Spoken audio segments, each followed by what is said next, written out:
Happy holidays, everybody. Welcome to our December episode of The Charge. My name is Matt Jenkins. First, just want to say happy holidays to you and yours.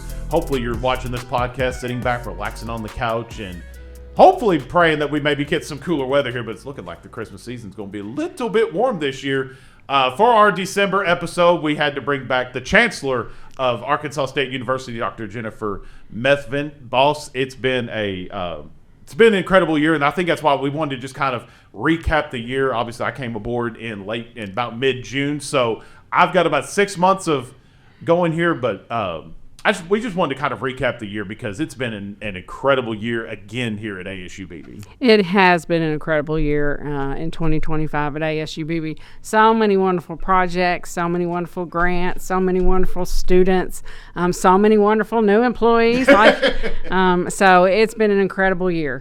That was one thing.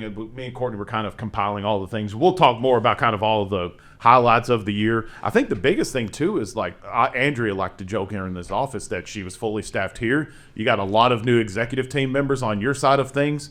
When you take that into account and kind of all the other accomplishments, what's one that stands out to you, like maybe you're most proud of here in 2025? Yeah, that's easy. I am most proud of this incredible student body. They've just done so many incredible things this year, from our Skills USA competitors just blowing it out of the water at the state level, at the national level, really showing the nation what kind of skills they have been taught and what great employees they're going to be. When you think of taking care of one another and giving, you think of our students. I kissed a ferret because our students are so good at food drives and letting us know what their fellow students need.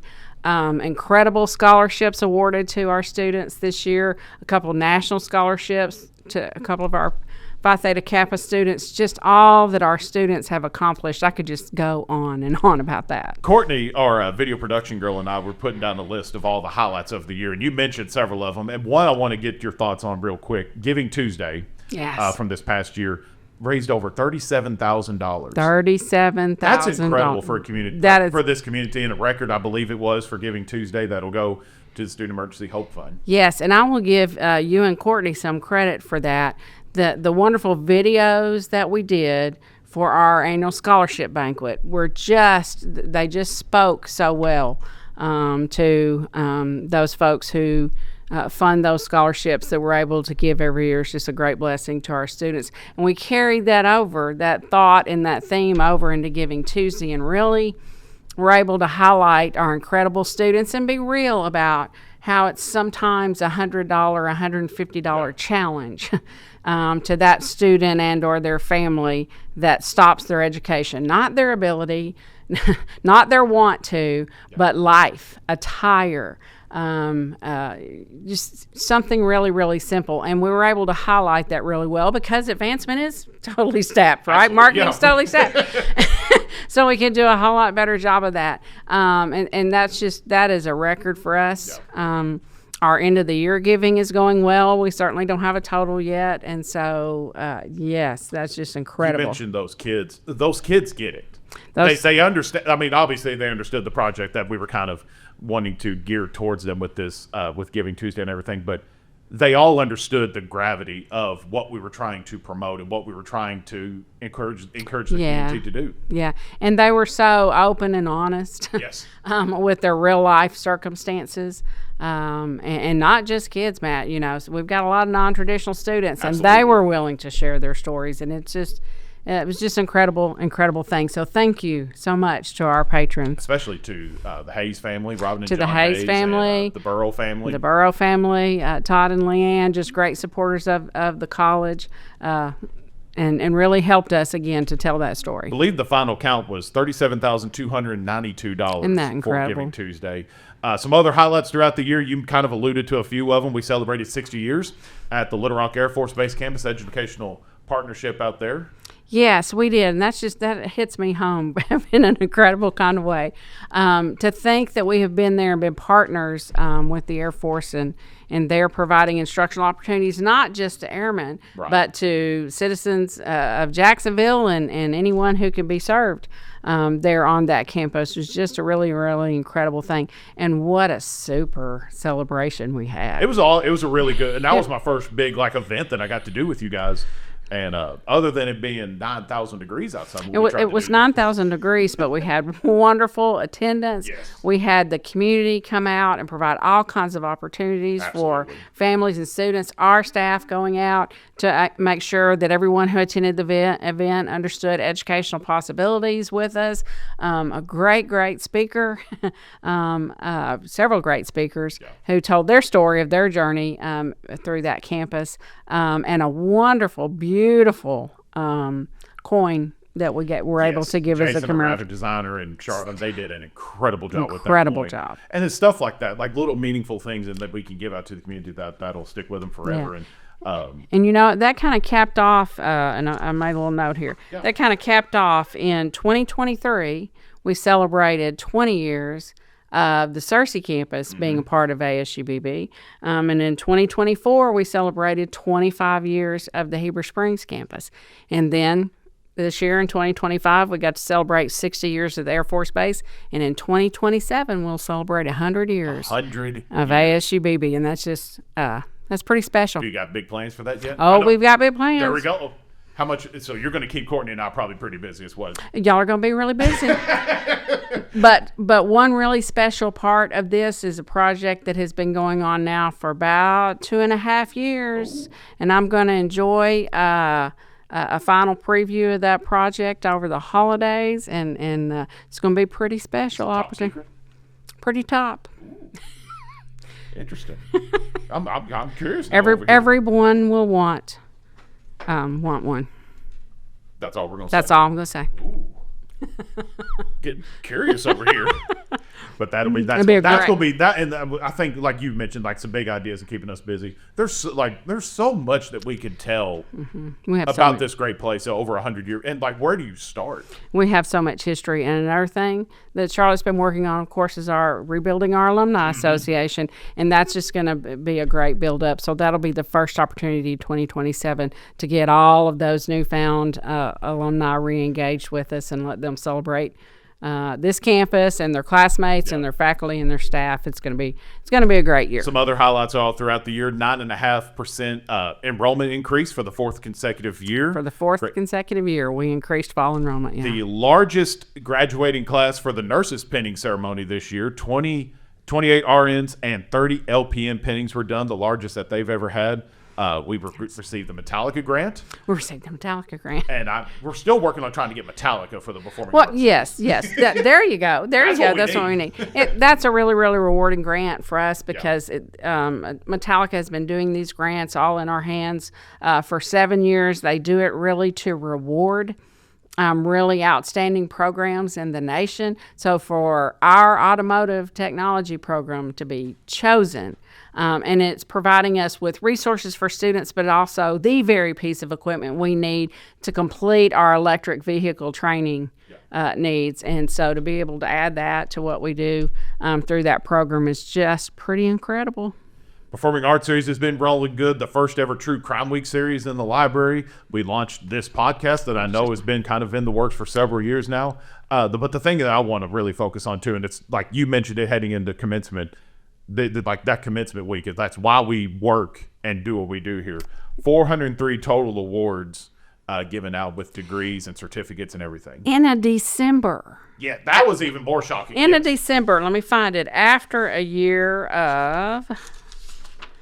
After the 2024 year total being 1,379 credentials, 636 of those being associate's degrees, plus 106 high school diplomas, right, for the total for 24-25. To head into 25 and the first commencement of 2025 to take us to that 403. Plus, remember, we did 85 high school diplomas. That was that Saturday. So we're almost to last year's total after one commencement. It's incredible. Crazy. It's incredible. And all the lives that were just changed, and obviously the associate's degrees and all that. But that many high school diplomas for so many students that maybe younger, had some event happen in their high school career or whatever the circumstance may be, being able to achieve even that, like that's why we do what we do here. That's why we do what we do here. One of those high school diploma graduates told me, I've raised my family, I've earned my living. I wanted to do this for me. Yeah. So even that, right, at the beginning of a career or at the end of a career, that opportunity to take that educational step is just, we get to come to work and do that every day, Absolutely. Matt. And it felt different too, because obviously I've walked in several graduations and received all my degrees here, and that was the first one I had been through, a collegiate one, since 2017, I guess it was when I received my master's. But the elation on all these kids' faces is like, this is a big deal for a lot of these This kids. is a big deal. So most people may not know, but besides the commencement ceremonies, we have smaller ceremonies like the nursing pinning and our paramedic and EMT students, a coining ceremony, and other ceremonies in the spring like coding of our medical lab technician. And you really get to up close see families yes. Then, and how proud they are of what their family member has accomplished.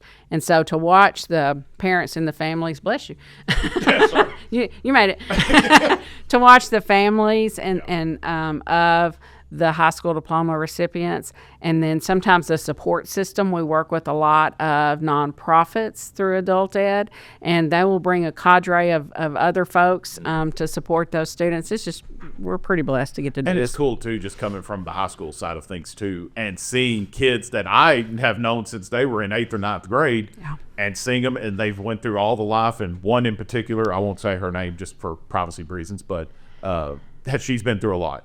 And I didn't even realize that she was graduating, and I'm taking pictures, just snapping, getting pictures of you and everybody, and I just turned my head, and I see her, and it almost brought me to tears because she was just grinning from ear to ear, and then we both lock eyes, and then it was just, it was a beautiful over. thing. Yeah, it was done after that. Yeah, so my sister, I grew up in eastern Arkansas, and my sister sent me some photos from one of, not exactly my classmates, but in those years that I graduated from high school quite some time ago, had posted about their younger loved one, graduating, and it was our commencement.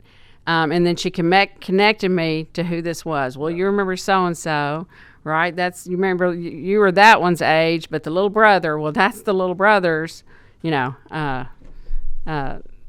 I can't remember now, his son or grandson. Right. Anyway, it just blew me away. Just blew me away. So I gathered, I went and got the picture, y'all, that you took standing down there of me and that student, so she could make sure they knew where that was. So it's just commencement. It's just why we do what we do. Everything all together. Everything we accomplished this year that you accomplished as chancellor here, and everybody all together. How could you sum up in a word or a phrase? Well, how would you sum it up for 2025? Well, that's cliche, but we've been vanguard. We really have. The students have been, our employees, just thinking about all the incredible things our employees do to connect with those students and to make all these educational opportunities happen. Think about our international travel that our students get to do. From ASU-Beebe, right? That takes fundraising, that takes an enormous amount of logistics, and they do it so those students can have those experiences, right? This spring you'll get to see some of our math and science students, biology majors, those kinds of students go on a trip to Costa Rica and do research at a 2-year college in the state of Arkansas. Little old Beebe, Arkansas. Little old Beebe, Arkansas, where our faculty and staff have the will to make good things happen for our students, to give them a complete collegiate experience, and then to see the success they have in their jobs, at their transfer institutions. That happens because our faculty and staff do really innovative things, and that's vanguard. And it happens because our students have tenacity and want to. And that's vanguard. So I've noticed that, getting to know a bunch of these kids and like Gus and just everybody over there, like they want to see this they want to see this college grow even more than what it was when they first came in here, leaving it in a better place. They do. So we'll never top that first podcast with Gus. No, of course not. Okay. No, because that was very first episode we managed to bring up Adam Sandler just right off the bat. We'll have to get him back on here too. We'll probably get his retiring address when he. There we go. That's a good idea. That's a good idea. What would you like to see in 2026? How would you like to see? I want to say how to continue us to grow a little bit as a university as well. Yeah, so we will have so many opportunities in 26 as we did in 2025. All of our grant opportunities that we've taken advantage of. We are sitting here right now chewing our fingernails because we've got another one we hope to hear from before December 31st, right? So those opportunities, we want to continue to grasp them. We need those resources. Our students need those resources. We're pretty good at getting them and keeping them and serving our students. Many people don't know that, how many millions of dollars in grant funds contribute to what we do here at the institution. We want to continue that enrollment growth. We have a wonderful strategic plan that gives us a roadmap for better serving our patrons and our employers, better serving our students, and better serving our employees. We want to continue with those initiatives in so many directions that are making us a better college. There are two things I say all the time. One is no one of us is as smart as all of us. So in 2026, I will still have the expectation that we use our collective wisdom and our collaboration and our coming to mutual agreements to make a better world for our students. So I say that all the time. The other thing I say is let's always try to do a little bit better tomorrow than we did today. Absolutely. And so we have so much momentum going in so many areas right now. So we want to continue to do a little bit better tomorrow than we did today. Can't wait to see where this thing goes in 2026. It's going to be fun. As we wrap it up, it is our holiday episode here. And I want to know more about what happens in the Methvin household during the holidays. Okay. Is the Christmas season, the holidays, is the holiday kind of your favorite holiday? It probably is my favorite holiday, although I'm one of those sticklers, Matt, right? Yeah. So the Christmas season does not start until the afternoon of the Sunday after Thanksgiving. That was going to be one of the questions I asked. Because I'm a little stickler. My daughter-in-law and I banter about this all the time. Like, lights can't go up, or at least not be turned on. Until so Thanksgiving's also a pretty special one. I come from a whole family of matriarchs who cook, and so Thanksgiving pretty special. But now that we have these grandgirls, I will admit Christmas is right up there. I love it. I love it. I was gonna ask you about that because we were talking about that at our church and everything. Our pastor, he put his tree up in October. I don't even think it was Halloween yet. I was like, I'm all for celebrating. I love the holiday music or Christmas music, everything as much as anybody. Matter of fact, I probably had to go into my office probably about late November, but October's a little bit soon. You mentioned being with the grandbabies and everything. Is there a holiday tradition that kind of maybe one that you've kind of carried over the years, or maybe one you've just recently established with everybody?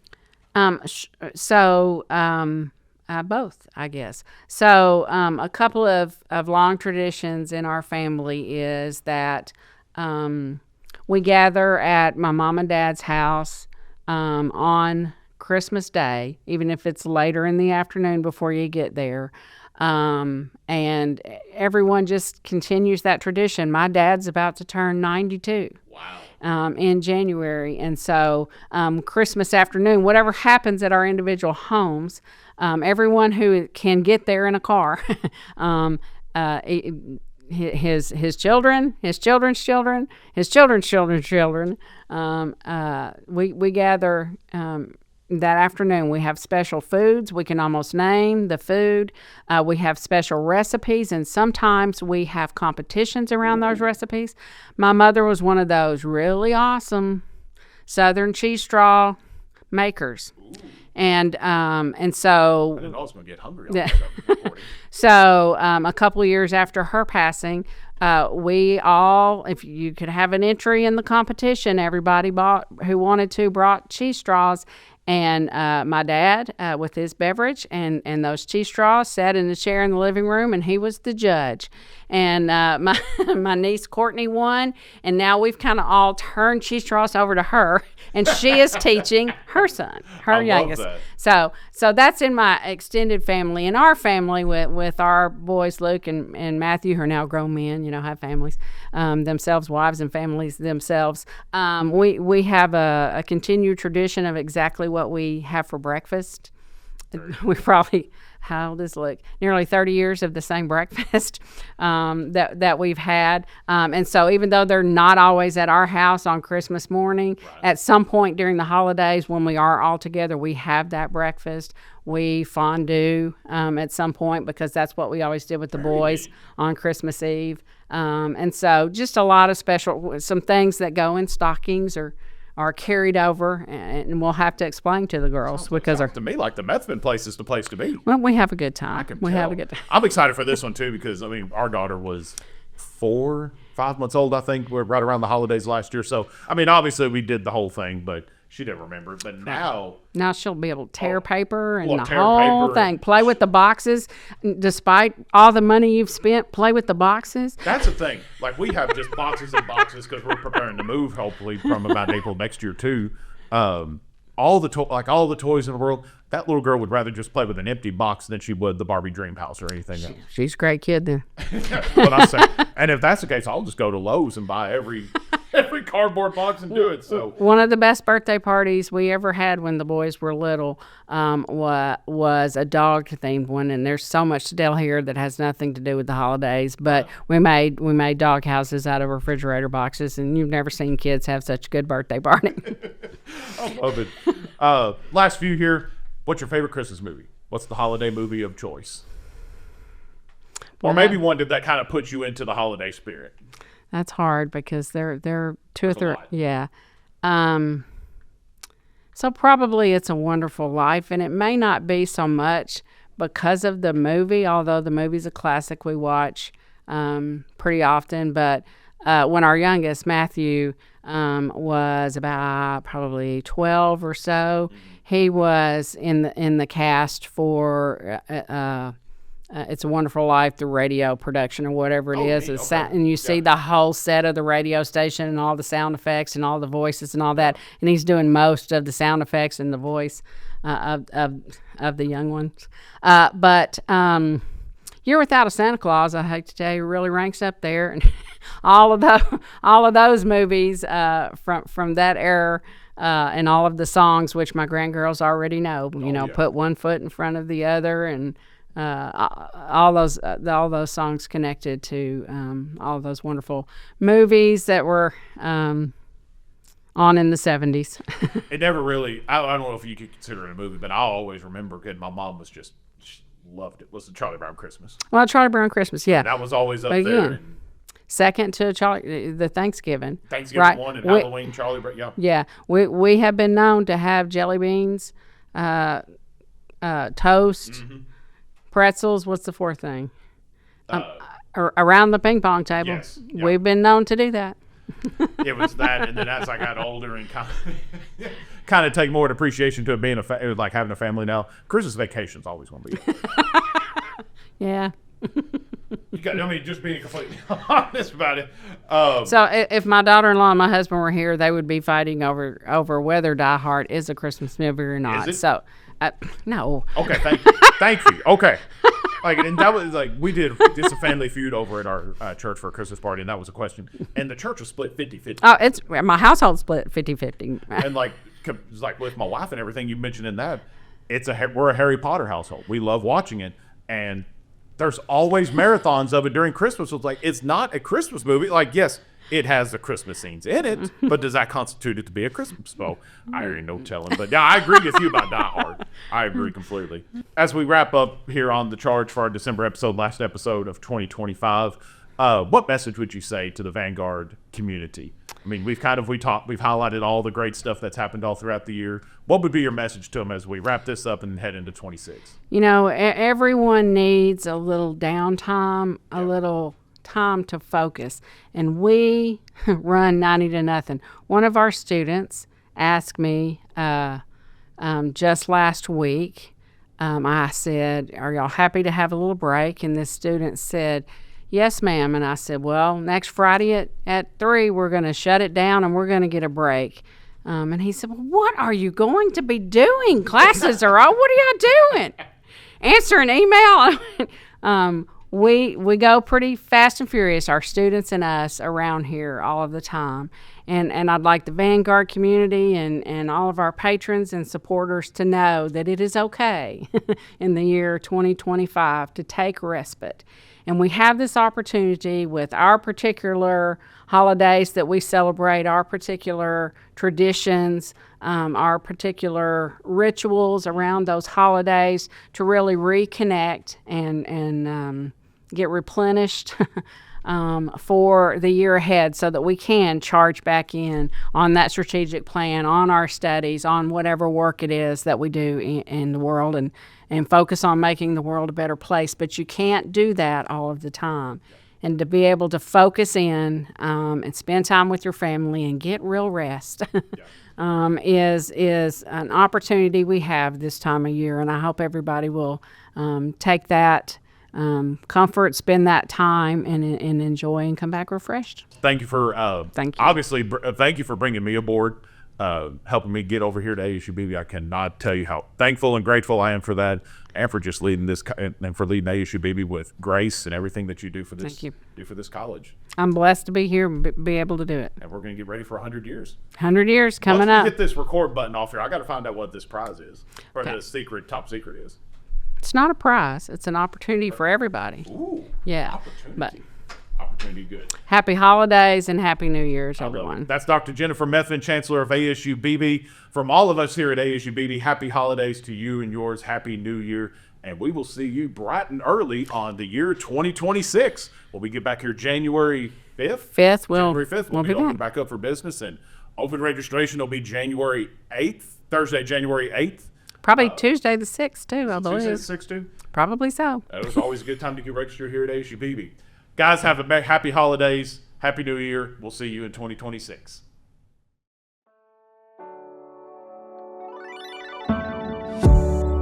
Twenty 2025 has been a productive and rewarding year on the campuses of ASU-Beebe.